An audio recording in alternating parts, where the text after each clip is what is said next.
carta y sin fuerzas para contestar. Mil pedazos al viento nos separarán. Pondré casa en un país lejano para olvidar ese miedo hacia ti, este miedo hacia ti.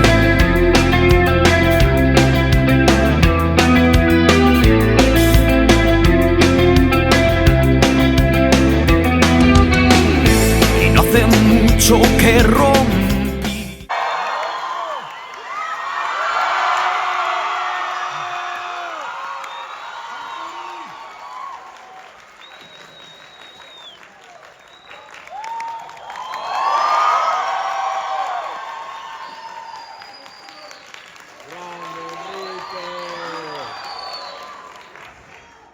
Bueno,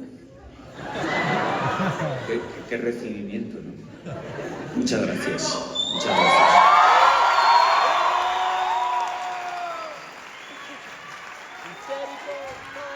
Bueno, Enrique, ante todo reiterarte el honor que significa para mí estar en esta presentación de este magnífico libro, La Carta, que creo que todos vamos a disfrutar mucho, o que ya lo estamos disfrutando, pero antes he estado aquí en Colombia justo el día del lanzamiento.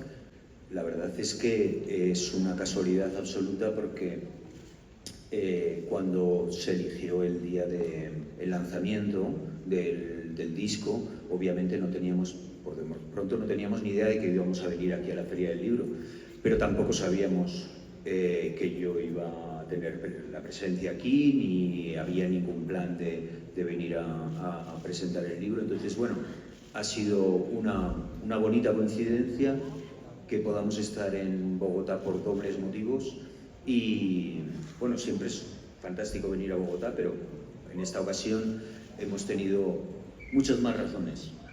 Seguramente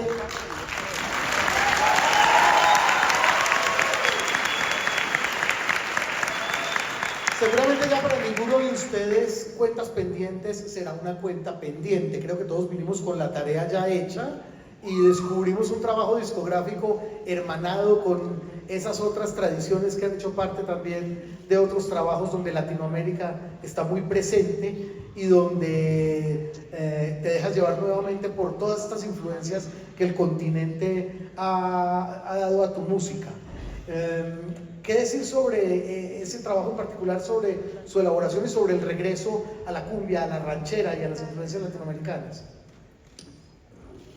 Bueno, existe conexión con otros discos que he grabado en el pasado y existe una diferencia muy clara con respecto a esos discos, ¿no?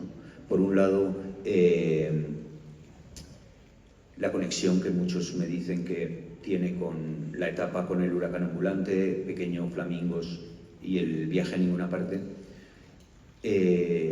porque en esos discos digamos que es la primera vez que incursionaba en músicas hispanas y latinoamericanas, pero ninguno de esos discos era un disco propiamente dicho de música tradicional, eran discos en los que aparecían pinceladas, aparecían sonoridades, algo de instrumentación, pero yo no consideraría ninguno de esos discos como discos de folclore o discos de música tradicional.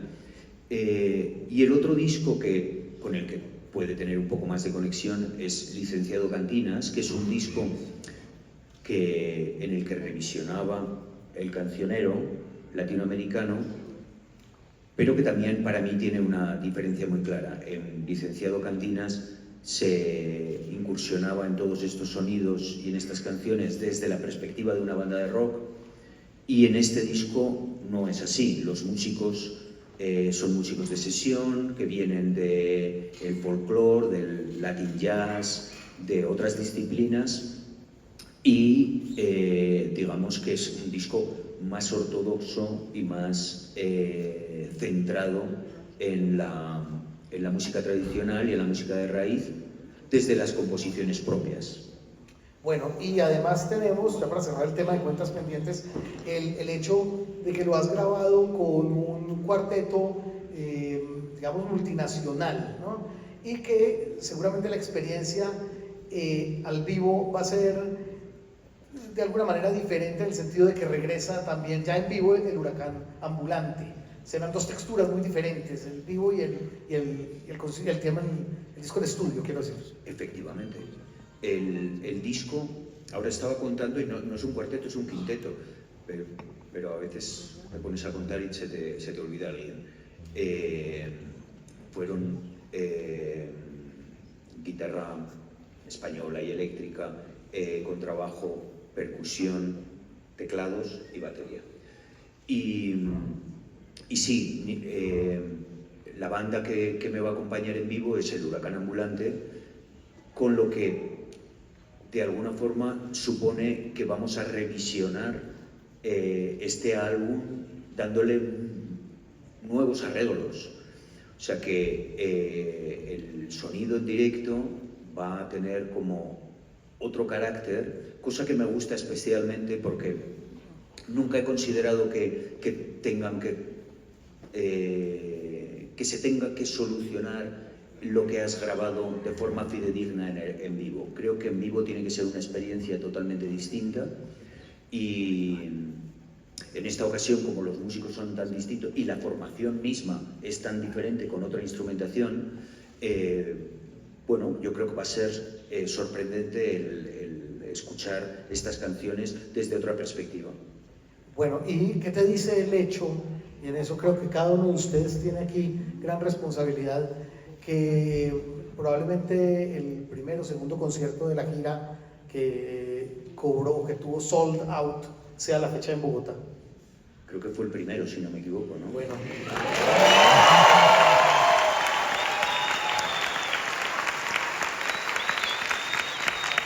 Bueno, ese aplauso lo tendría que estar dando yo a ustedes.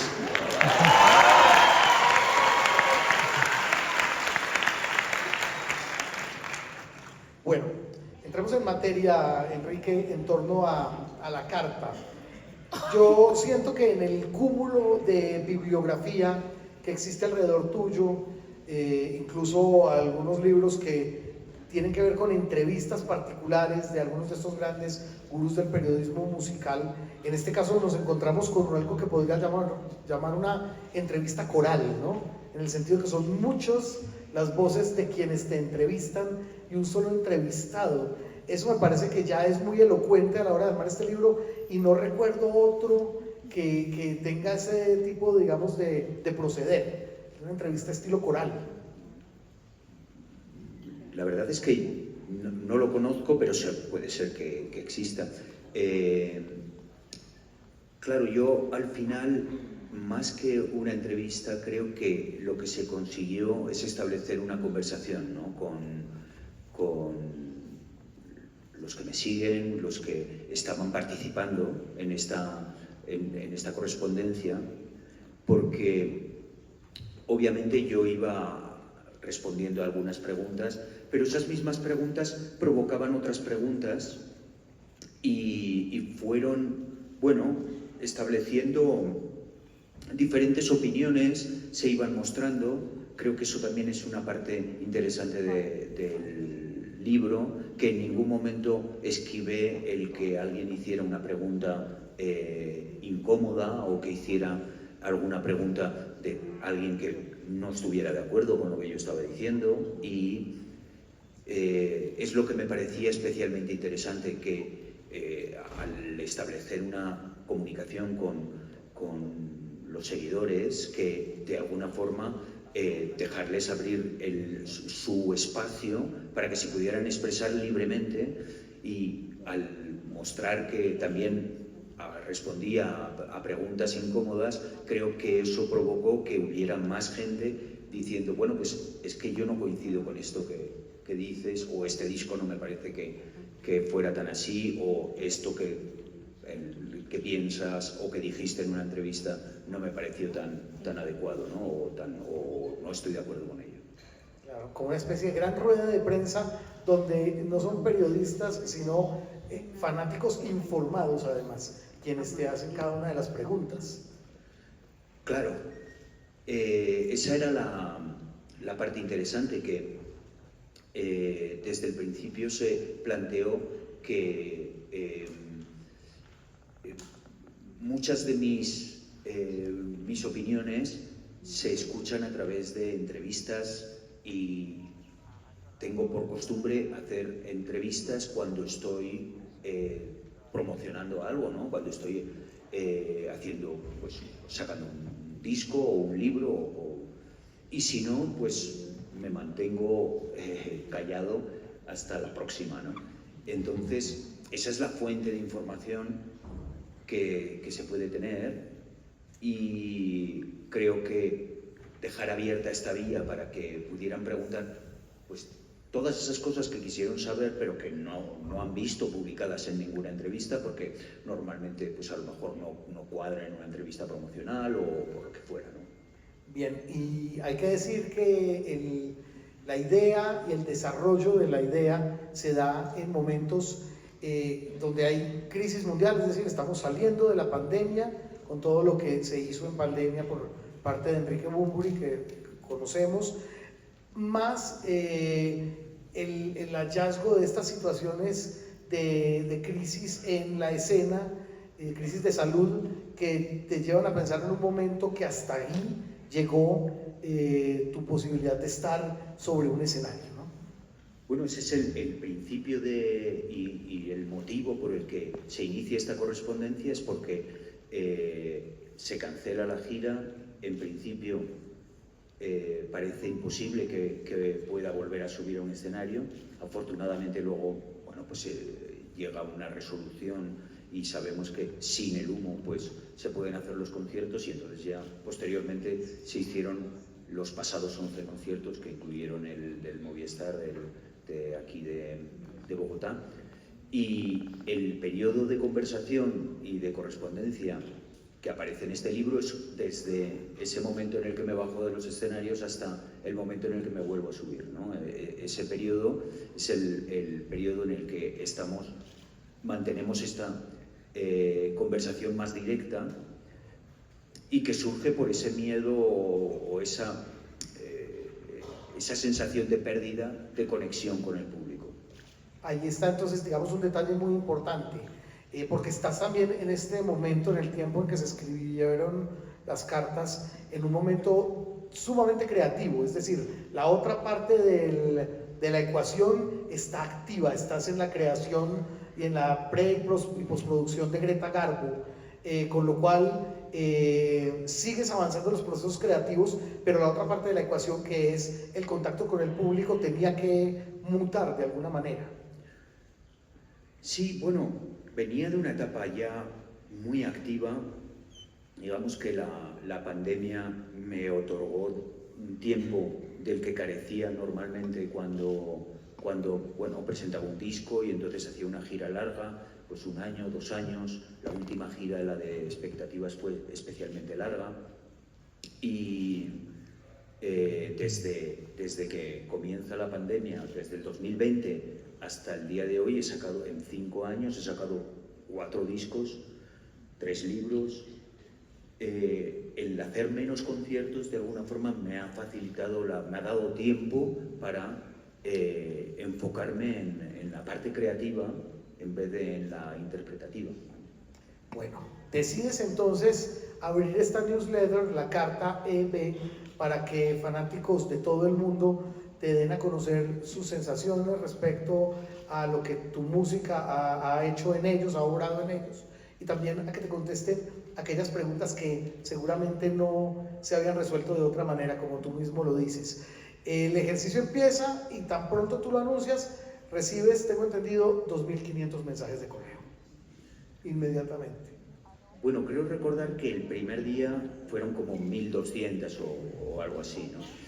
Y la verdad es que cuando abrí el correo y entraron esos 1.200 mensajes, en lo único que pensé es en qué es lo que se me ocurre para cancelar esta idea.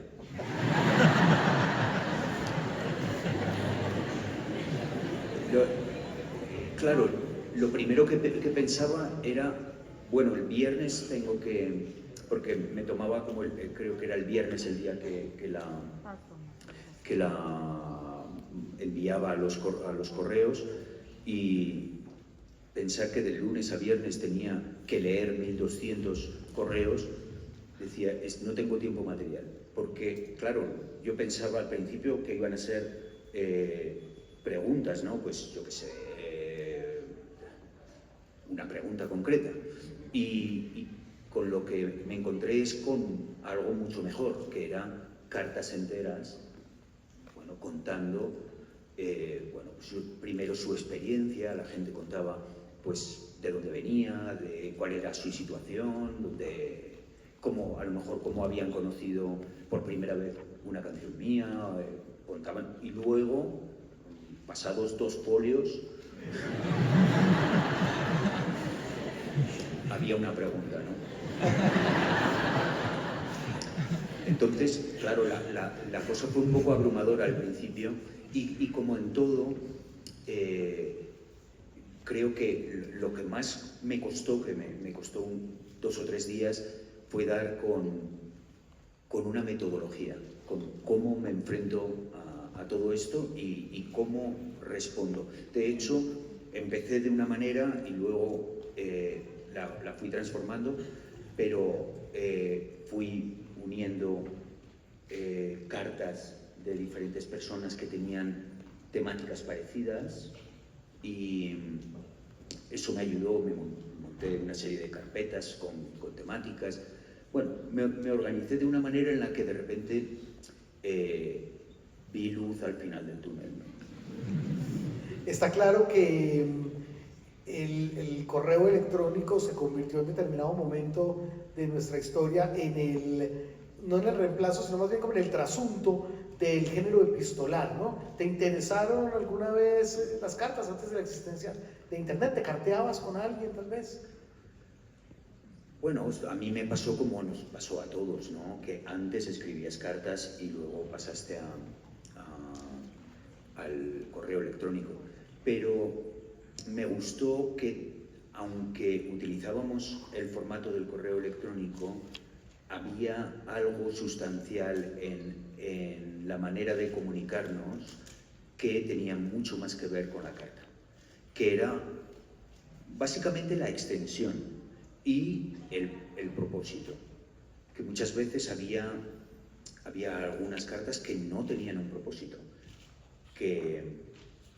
cartas que me llegaban, ¿no? Que gente, pues lo que comentaba hace un momento, que hablaba simplemente de su experiencia vital, algunos que comentaban pues una desgracia familiar, o cómo a través de una canción determinada pues conocieron a su marido o lo que fuera, ¿no? Y contaban toda una historia, y que pertenecían a un poblado del interior del Perú, que era un poblado indígena, o lo que fue, unas historias pues muy bonitas, algunas muy trágicas, algunas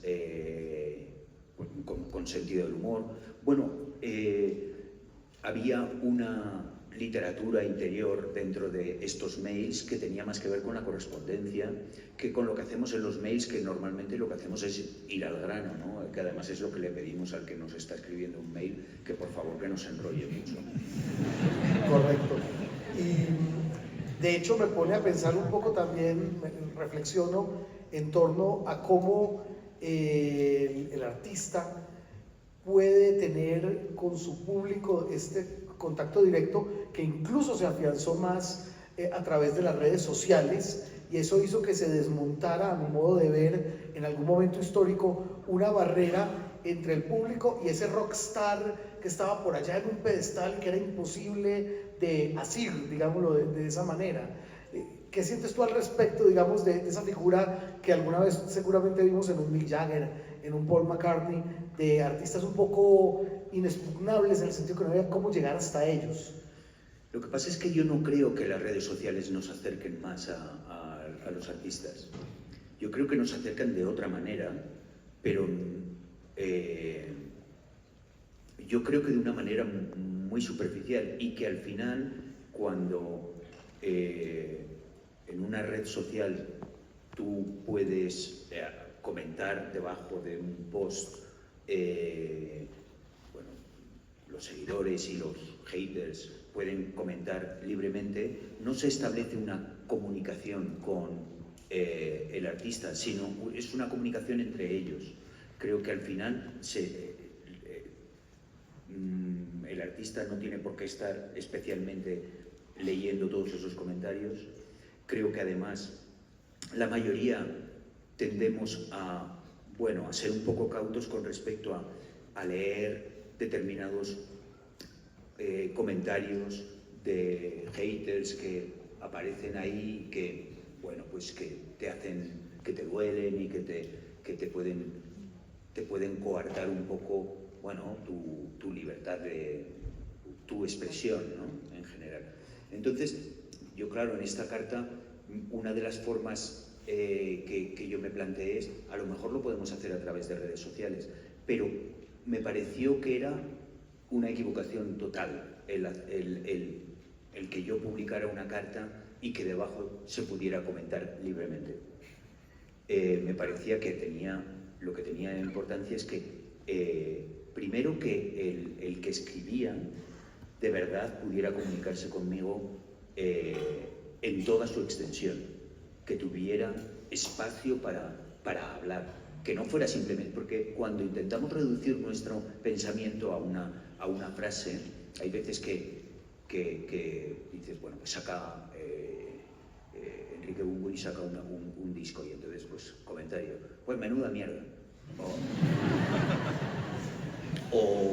Pero son comentarios muy rápidos, ¿no? Hay alguno que se extiende un poquito más, un párrafo, pero claro, el poder expresar, cosas incluso a nivel más personal, sabiendo que eso no tiene por qué estar a disposición del resto, ¿no?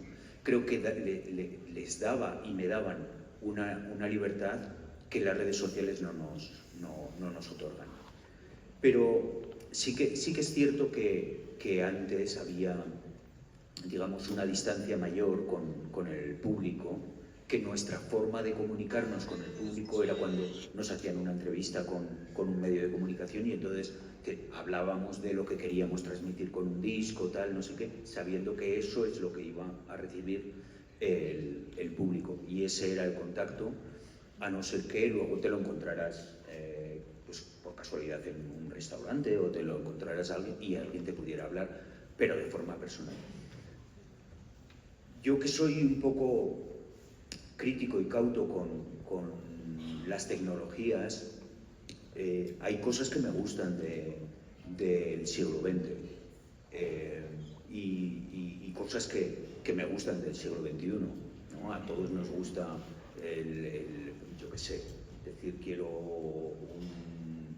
unas nuevas botas y puedes entrar rápidamente online y encargar unas botas y que te lleguen a la puerta de tu casa, ¿no? O tienes hambre por la noche y dices, pero no me apetece salir fuera, puedes pedir comida. Eso está muy bien. Las redes sociales... Yo no soy un entusiasta. Por otro lado, sí que es cierto que puedo anunciar, bueno, mañana voy a estar en la Feria del Libro de Bogotá, el que quiera puede venir, y de repente que haya gente que se entere por ese medio, ¿no? Correcto. Y creo que eso está muy bien. Sí.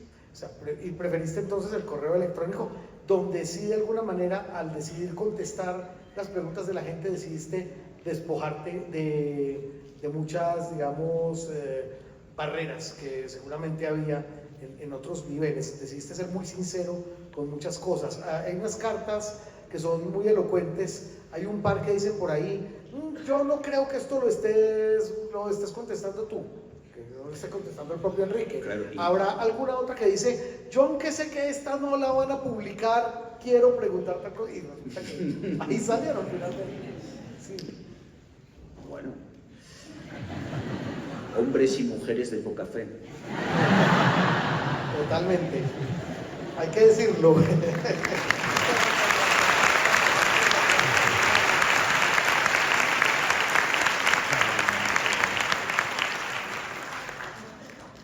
Bueno, Quería preguntarte por el rigor con el que se hicieron todas estas entradas, porque como tú lo dijiste al principio de la charla, tenías que establecer unos tiempos que combinaran con tus otras actividades. Cuéntame cómo eran estas rutinas y me llama la atención saber un poco el lugar desde donde contestabas las cartas. Tenía una metodología, como he comentado antes, que consistía en, a lo largo de la semana, dedicarle un rato, que podía ser más o menos como una hora, a ordenar por carpetas y por temáticas lo que me fuera llegando, ¿no? Y el viernes era cuando se publicaba, entonces creo que era el jueves cuando, después de haber reflexionado un poco y pensar sobre qué iba a hablar y todo y qué tipo de temática se podía abordar, le dedicaba pues prácticamente todo el día, ¿no? a contestar, porque bueno, le dabas una serie de... No, que nos están acompañando más gente. Es que no se ve desde allá. No.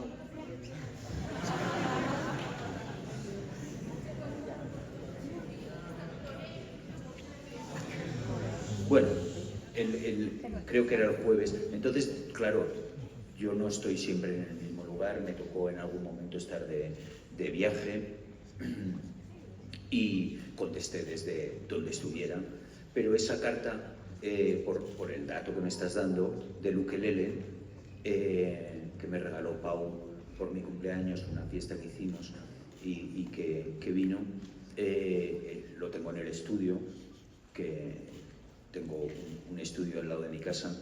¿En Los Ángeles? Sí, y seguramente estaba escribiendo y tenía el ukelele ahí delante. Él también estaba viviendo allá en Los Ángeles, ¿no? Estuvo viviendo durante casi 2 años, muy cercano a su fallecimiento. De hecho, cuando ella se puso muy enfermo, abandonó Los Ángeles, volvió a España y a los pocos meses fue cuando falleció. Y durante esos 2 años, claro, yo lo había conocido pues, a lo largo de nuestras respectivas carreras, nos habíamos encontrado, pero en esos 2 años intimamos mucho más porque, bueno, pues porque vivíamos en la misma ciudad, él no estaba trabajando y pues quedábamos de vez en cuando para charlar, para comentar. Yo fui a su casa en Santa Mónica, él vino a mi casa varias veces y bueno, pues tuvimos, digamos, una mayor intimidad y a un nivel que claro, se salía de lo profesional, que era a un nivel personal. Pues el colegio de su hija le ayudamos a conseguir, digamos, como nosotros vivíamos ya en Los Ángeles y él estaba viniendo, pues hicimos un poco de enlace. Ya, claro, ya había fallecido Pau a la hora de escribir la carta, no así creo con Rubén Escaramucino, otra gran ausencia del... Rubén Escaramucino montó una revista que se llamaba Zona de Obras. Para el que no la conozca, era una revista para mí muy importante porque establecía un puente entre Latinoamérica y España en un momento en el que no existía tanta conexión ni tanta información. Y era una revista cultural, se dedicaba principalmente a la música, pero también a libros, también a películas, y la labor que hizo era fabulosa. Y él, como diseñador, colaboró conmigo en varios proyectos, desde el diseño de Pequeño Cabaret Ambulante, Flamingos, El viaje en ninguna parte, Freak Show. Toda esa etapa él fue el diseñador gráfico. Bueno, otro de los grandes pues, que está aquí mencionado en este libro, donde hay además muchas menciones, hay muchos nombres que sobresalen, que se repiten, hay muchos temas sobre los cuales los fanáticos te requieren, digamos, de manera casi obsesiva, como todo fanático. Yo que me declaro fan también de muchas cosas, sé lo que es ello, y hay, digamos, unas cuestiones a las que siempre va a volver el fanático. Héroes del Silencio, por ejemplo, es una a la que siempre están volviendo, por favor.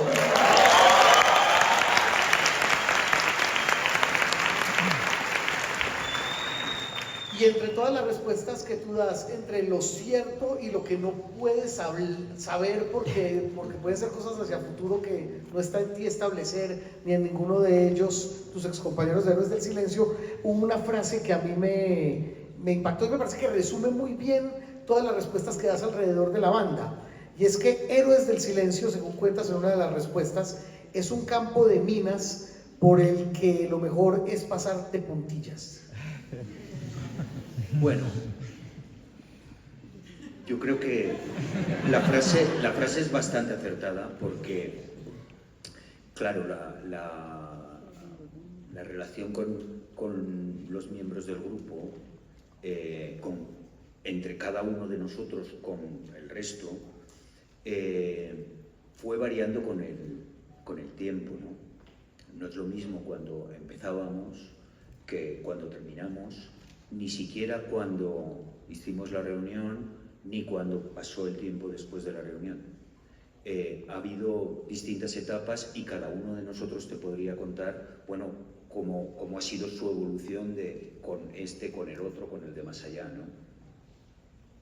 Y siempre ha sido un poco complicado, en general, pues prácticamente desde los tiempos del espíritu del vino, porque evolucionamos de formas extremas en nuestras diferencias personales, ¿no? Formas de ver la vida y que hacen la comunicación a veces muy complicada.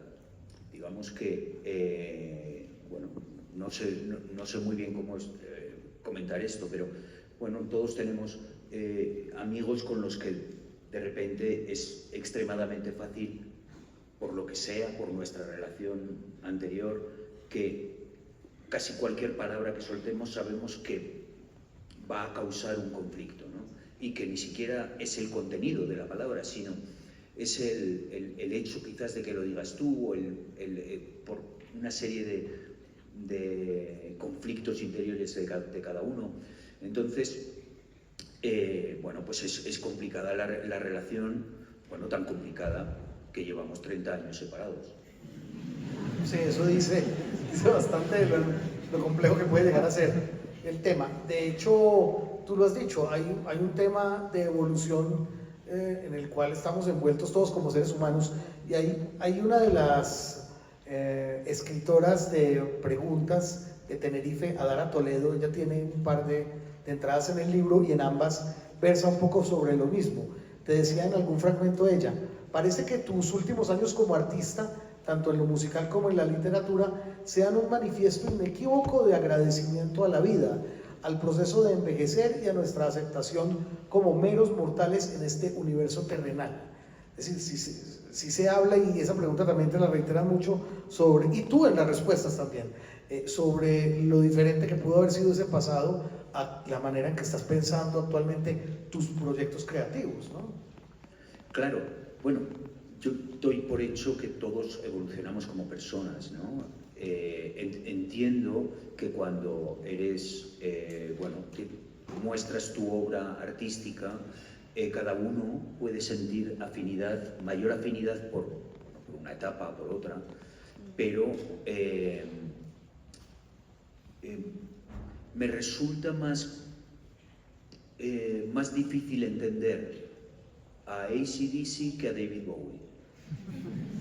Quiero decir, me resulta más complicado entender a un artista que hizo una cosa cuando tenía 22 años y la sigue haciendo 50 años después, que a un artista que a lo largo de su carrera ha ido teniendo distintos intereses y se ha ido asomando con curiosidad y con, digamos que lo que te hace, digamos, artista o ser creativo no es el hecho de permanecer en un nicho eternamente, sino el tener curiosidades, el que te puedan interesar distintas disciplinas, que te pueda interesar distintos géneros, distintas instrumentaciones, que quieras acercarte a la composición desde distintos ángulos, que quieras escribir los textos de formas distintas. Entonces, claro, yo no solo entiendo la evolución como individuo, que obviamente con 40 años no eres la misma persona que con 20, pues porque te han pasado otras cosas. Con 20 años eres un balín disfrutando de la vida y con la rabia insolente de tu juventud, ¿no? Pero cuando tienes pues 40 años, a lo mejor has tenido un hijo o tienes una pareja o tienes un trabajo y ya tus responsabilidades son otras, y una cosa no es peor que la otra, son etapas de la vida, y va a llegar un momento en nuestra vida en la que seremos unos ancianos y tendremos unas necesidades y ojalá nuestros hijos cuiden de nosotros o lo que sea, pero cada etapa es la que te toca. Quiero decir, es negarse a crecer como individuo o a envejecer, es negarse a la vida.